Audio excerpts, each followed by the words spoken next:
Patients today are flooded with health information, much of it inaccurate or misleading. At the same time, trust in healthcare providers and institutions has eroded.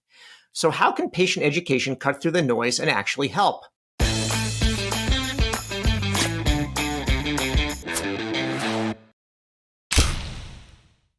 Hi, everyone. I'm David Williams, president of strategy consulting firm Health Business Group and host of the Health Biz podcast, where I interview top healthcare leaders about their lives and careers. My guest today is Dr. Joseph Feuerstein, integrative medicine physician and advisor to Caravan Wellness. We're talking about trust in patient education, why it matters, how it's built, and how digital health and AI are changing the landscape. If you enjoy the show, please remember to subscribe and leave a review. Dr. Feuerstein, welcome to the Health Biz podcast. Thank you so much for having me. It's an honor.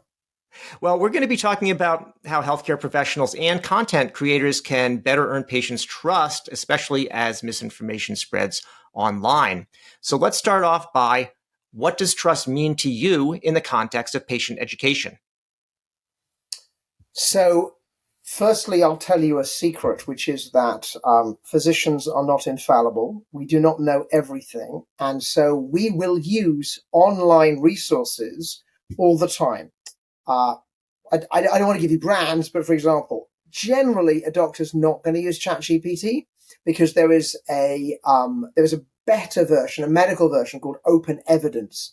And we'll use that all the time. So trust is that you have to know that the source is actually a legitimate source and that the quotes and the information you're getting is validated and evidence-based. That's what I think of in terms of trust.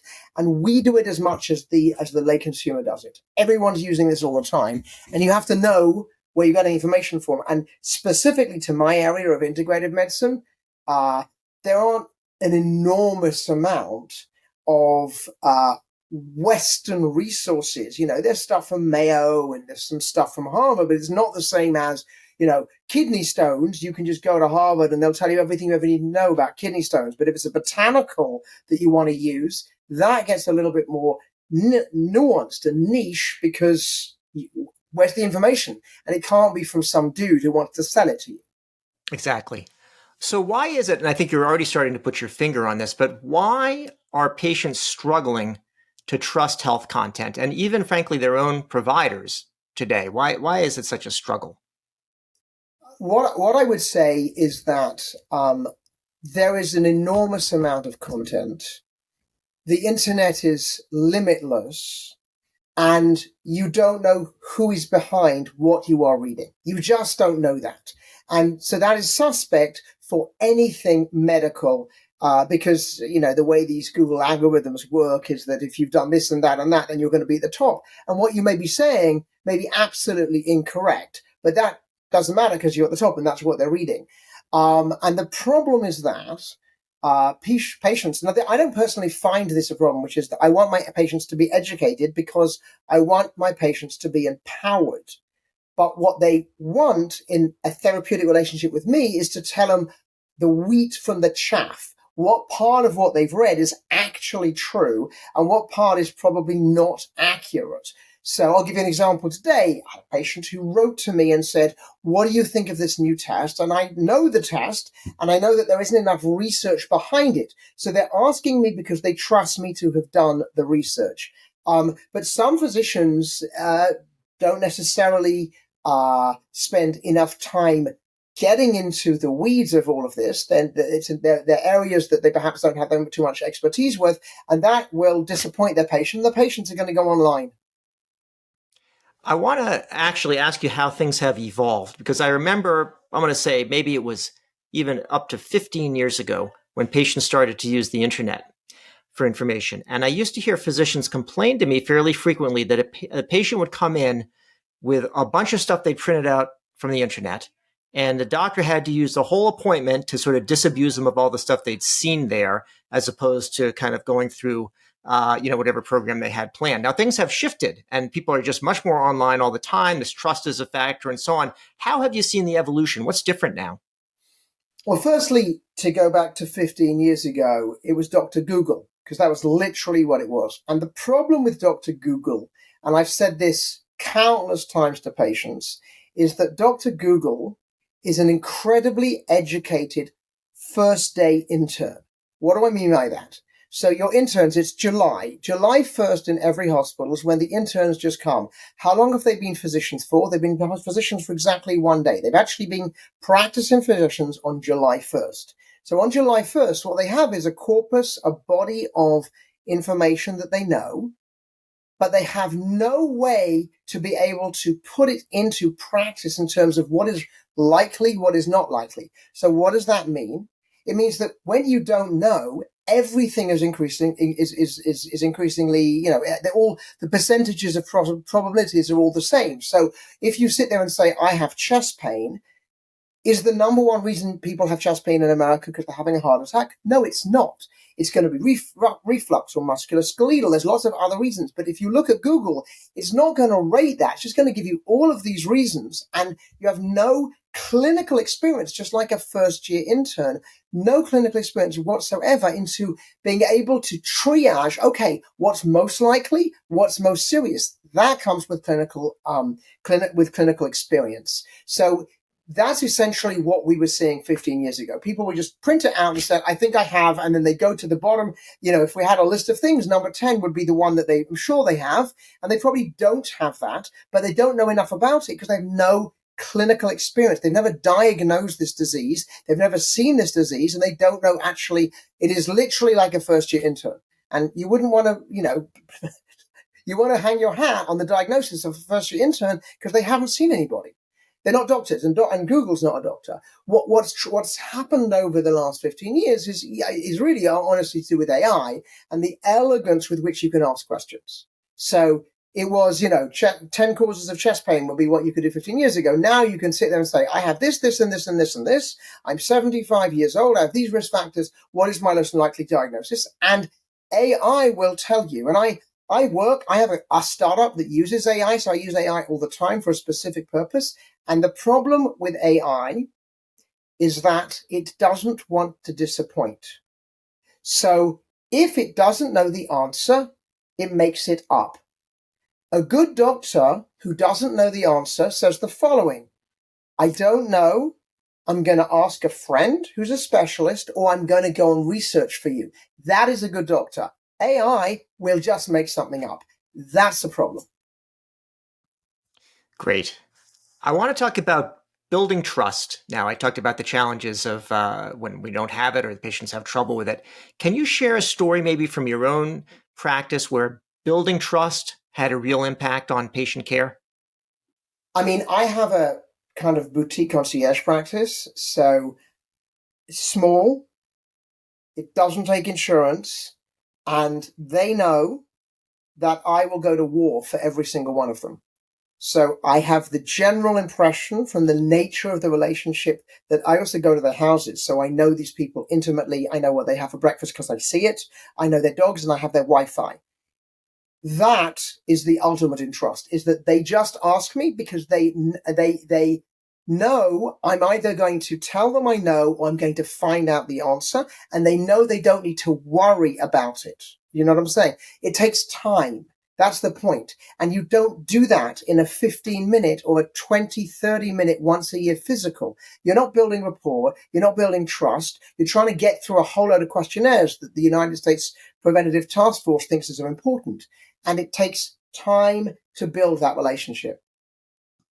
So you've addressed one way that this can be solved, but it's not really scalable because it's expensive to have that. So so how about in a more of a general practice, let's say with somebody who's got a panel of 1,500 or more patients, what's their opportunity to build trust, and what kind of a difference does it make if they can do it?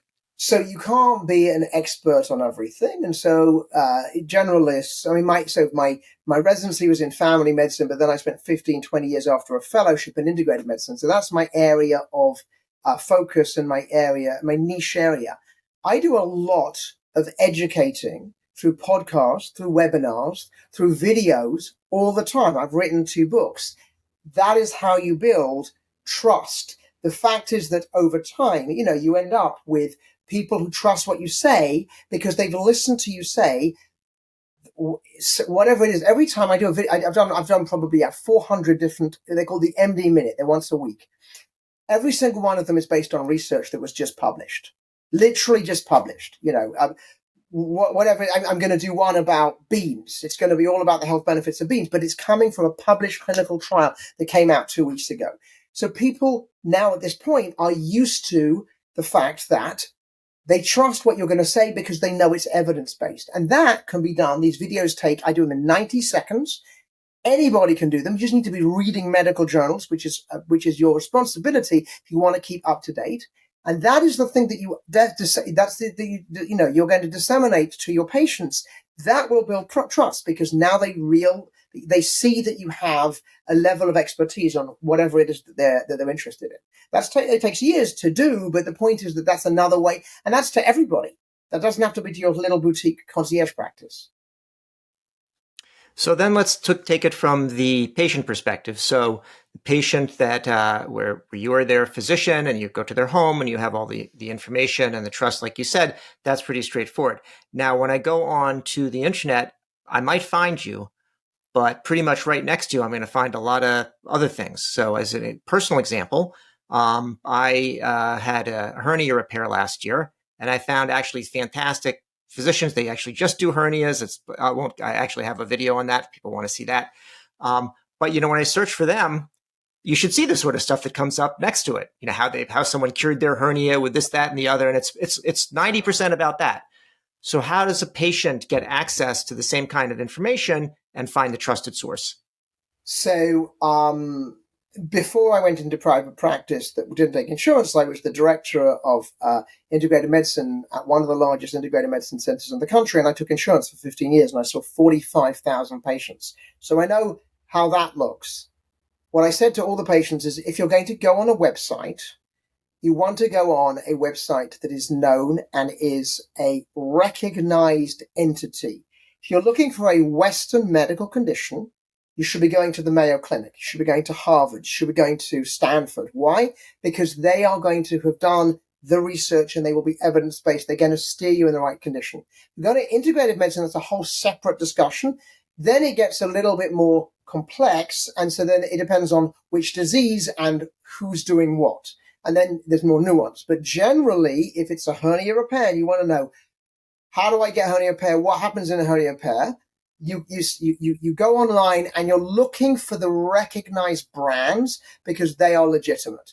And then if you're looking for who's found a doctor, I'll just tell you that to find a doctor, you can find out names, and then you need to find out these people. You can read reviews. But most importantly, it's other people telling you whether they're good or bad. It's very simple. It's really word of mouth. We never advertised. There's 45,000 patients. I never advertised once. It was word of mouth. So you mentioned a couple of times that you can find things that are kind of like standard, Western practice where there's a lot of clinical trials, peer-reviewed journals, et cetera, and you can go to Mayo, Harvard, Stanford. Now, what about things like you mentioned, botanicals or others?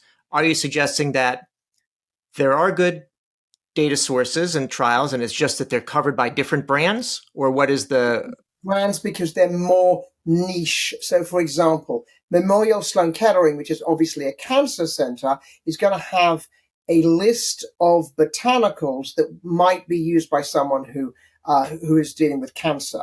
That's the type of... So, in other words, it's more disease specific. There are a couple of well-known sites. Again, Mayo will have some of this stuff in terms of botanicals, but you're looking for a brand it's not like I just went out to lunch and you can have the local IPA, or you can have something that you can have a Stella Artois. Stella Artois it's from Belgium. It's been around for 900 years. That's what you're looking for when it comes to your medical care. You want to have something where this brand. You've never heard of them. That might be concerning. Got it. Now, one of the things that we hear about is challenges between, let's say, a provider and a patient is just the lack of empathy, which doesn't mean lack of sympathy, but it may mean the physician may have trouble putting themselves in the patient's shoes. And I wonder how much of that do you still see as a factor, and how much of it relates to things like cultural relevance or just being able to connect with somebody based on their own experience? I work twice a week at a hospital and I teach the residents. It's a lovely hospital. It's not relevant which one it is, but let's just say part of one of the large medical systems tied to a very well-known academic medical system in Connecticut and in Massachusetts. And when I first was a member of staff there, I had 8 hours of how to be nice. Literally, that is the culture of the place. I've been to other hospitals. In this place, every employee says hello to every employee in the morning. When you finish, the CEO of the hospital comes down to greet and shake hands with every employee. It doesn't matter who they are. They're not all physicians. They are a million different things. It's the nature and the culture of that. And then that is how people are. And that's how the residents are. The residents are working in a system where they understand they have to be polite and respectful to everybody else and friendly, and that translates into the patients. So my hospital, when I'm there twice a week, has the top Press Ganey Awards. Why? Because patient satisfaction is supreme.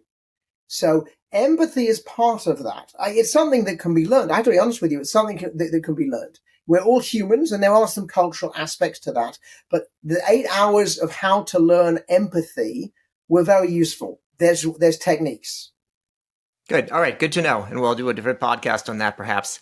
I want to talk about a little bit more about wellness and wellness platforms and content creators. As I mentioned, you can go on the internet, whether it's Google, TikTok, wherever, even LinkedIn, and find all sorts of stuff that's out there. And I think in general, the consumers looking for things that are accurate to the extent that they can find that and helpful and pertinent to their situation. So I'm wondering where you see kind of a balance of responsibility between healthcare providers, wellness platforms, individual content creators to make sure that what's there is going to be accurate and useful. So I think the people who police this are actually, it's not the clientele, it's not the wellness providers, and it's not the physicians. It's actually the platform. And the platform, so for example, I did my fellowship at the University of Arizona. We had an alumni meeting. We had the head of YouTube's, I don't know what she actually did for YouTube. She did something for YouTube. What she recommended straight out is that if you have a YouTube channel, which I do, it's had about 350,000 views, send in your medical license so you are verified as a licensed physician channel. That doesn't mean I'm infallible. That doesn't mean what I say is true. You can listen to what I'm saying. What I personally say has a clinical study behind every single statement I make. Every single one of them, because they're always the same. 90 seconds. This is a study from X, Y, and Z. It was just published. This is the bottom line of the study. That's what you're looking for. In platforms like YouTube, you want to have someone who's actually, because they've done the work for you. I don't think we can police ourselves, because I don't think there's a tendency. Wellness platforms, it's too easy to turn that into a monetary, transactional situation where you're selling supplements. That happens all the time. That is the pivot. So it's difficult. So that's why actually it's better regulated, I would say, in terms of wellness platforms by YouTube, by Facebook, etc. And when I say things in COVID, I gave some research studies on, this was right at the beginning of COVID, on basic research on things that natural supplements, like, for example, elderberry extract, that may have some small studies showing it might be useful in COVID. And again, I was being very honest and saying, I'm not selling any. I don't just sell supplements this way. That's not how I do it.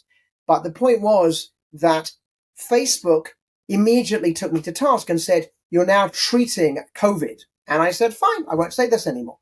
There was at least some clinical studies behind it. I didn't just sit there and say everyone should take God knows what. But if the policing actually comes from the platform. Now, let's say there's a healthcare organization that perhaps recognizes that it's strong in certain areas, or may even refer people to Mayo or Harvard or Stanford, but they want to provide some broader kind of wellness information. What is their role? How can they best go about vetting patient education content to figure out if it's going to be effective, useful, accurate? I mean, I think that's part of, for example, I'm the chief health advisor for Caravan. if you look at the credentials, this is a completely unapologetic pivot and a pitch about Caravan. But you look at the credentials of the people that are talking. These people have credentials. They have gravitas. They know what they're doing. That is the way. If you're going to sit there and you're going to be Harvard. So, for example, in my startup, I didn't want to start doing 150 videos on stress management, yoga, etc., etc. So what did I do? I spoke to Caravan and I used Caravan videos. Why? Because I know the content is accurate and evidence-based and the teachers are properly qualified. So it's not someone in a garage. Makes good sense. So you talked a little bit before about how, the difference between Dr. Google and AI. So I'm wondering if you could expand a little bit and talk about some of the exciting things that may happen and maybe scary things in patient education, whether that's AI, personalized content, peer-to-peer platforms. Where is some of the innovation and excitement? So I'm going to pivot a little bit to tell you about a clinical study I'm literally just doing. And not because it actually is relevant to patients, but I just want what I said previously, which is how physicians use AI, I think is interesting because I'm now showing you behind the curtain.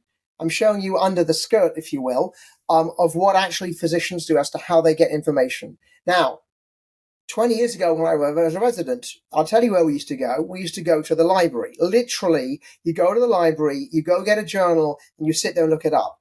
I go to the library to write like bits of a book or something. I'm not going to the library opening books in the library and looking at journals. It's all done online. What physicians do these days is they're going to use an AI tool such as open evidence. So the clinical study we're doing is the following. Many times in a hospital, you will have a specific question that you will ask a specialist. The specialist is not going to see the patient. It is a sidebar. So you're going to be like, oh, what's the best antibiotic for X, Y, and Z? He's not going to go to the trouble of seeing the patient. You're just asking him for free medical advice. What we're doing in our clinical study is we're having the 3 to 5 specialists from 5 different specialties, and they are going to set 3 questions that they are asked all the time. We are going to put that in open evidence, which is the medical chat GPT, and they are going to then rate according to a scale how accurate, how empathetic, how evidence-based, how useful, how concise these are. Why are we doing this? Because residents, especially the millennial residents, who are the people now becoming doctors, are using this all the time. And as I said previously, your AI never tells you it doesn't know. It just makes it up. So we need to know that what we're actually taking is actually true, and that's one way to validate. So that, from a medical point of view, is an interesting thing because doctors are going to be using this more and more as an information tool.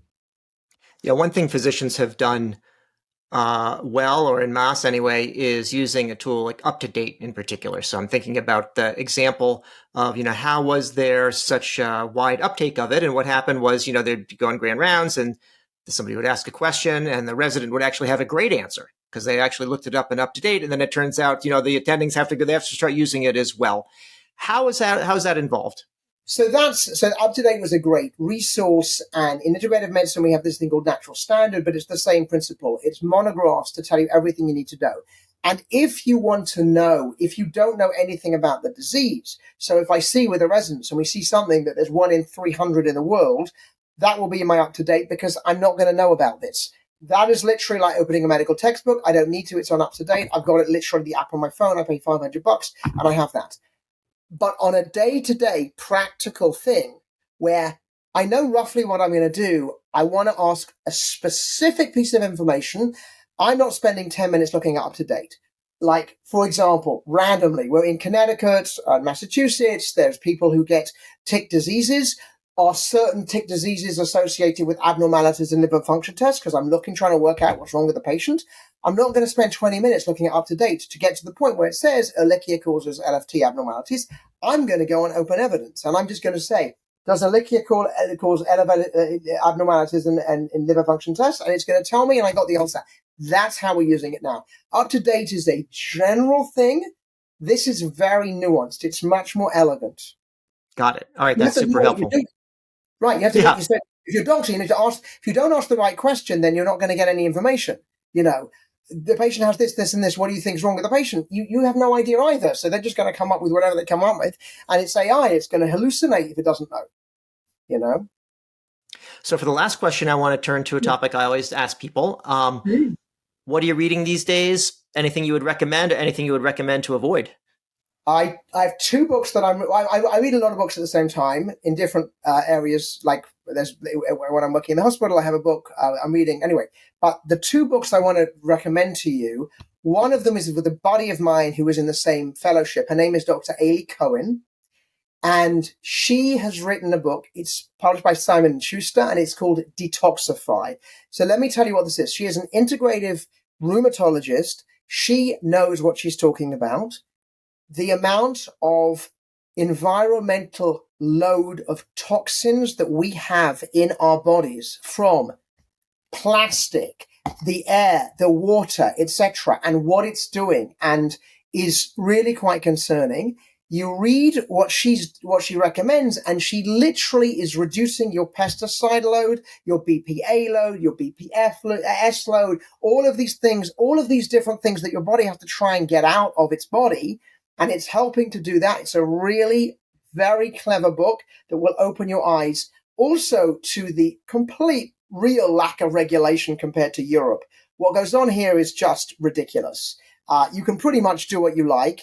And in Europe, they're actually trying to find out whether some of these chemicals are such a great idea. And in America, whoever it is, I can't remember which government organization is supposed to be looking after this. I think they've investigated like 9 of 700,000 or 70,000 chemicals. We are woefully inadequate in that capacity, and it's having impact on a lot of medical systems, including causing diseases, which we know. The second book is one that a patient of mine, because I have a report of my patients, gave me that actually has made me mad. And it's called Blind Spots. And it's by Marty McCary. So I listened to his podcast because my patient gave me the podcast. And the podcast was on COVID. And I was in COVID. Actually, I'm a real doctor. I was literally in the ICU working with COVID patients for a year. So, all the trauma of that. So the podcast was all about where COVID really came from, and it's absolutely fascinating, and it's evidence-based. But he's written this book that frankly makes me angry because it shows the complete arrogance of the medical establishment to orthodoxy of this is the way we do it, and this is the way we do it. And I'll just give you one example because it makes me absolutely furious. The American Academy of Pediatrics, do you know this story? Decided, it just makes me furious. Decided, because they are all holy, that no one should be having peanuts before under the age of 2. And in other countries where they have peanuts, they do not have peanut allergies. And we have an absolute epidemic of peanut allergies where kids die of this because they weren't exposed and they don't get any tolerance to it. And this was based on zero research. It's based on expert opinion. It is criminal. And then they have the arrogance to not accept the fact that it was a bad idea. It's not, the House of Medicine does some things that were based on zero evidence at all. And God forbid you should be iconoclastic and say, "Where's your evidence? You're a troublemaker." It's unbelievable, this book. Well, we actually hosted Dr. McCary on this podcast talking about that book last year before he became FDA commissioner. So you'll be able to take your request directly to him and see how they get implemented. But that's good. right. I'm pleased to. And then I'm in illuminated circles because I was very impressed with what he said. But it makes you angry as a physician. It makes you angry to see. We are not supposed to be arrogant. That's not what we are. We are there to serve your patient. If you're religious, it's to serve because that's what God wanted you to do, or whatever that you want to do, the reason you want to do it. But it has nothing to do with arrogance. Well, that's it for another episode of the Health Biz Podcast. My guest today has been Dr. Joseph Feuerstein, integrative medicine physician and advisor to Caravan Wellness. I'm David Williams, president of Health Business Group. If you like what you heard, please subscribe on your favorite service. Thank you so much.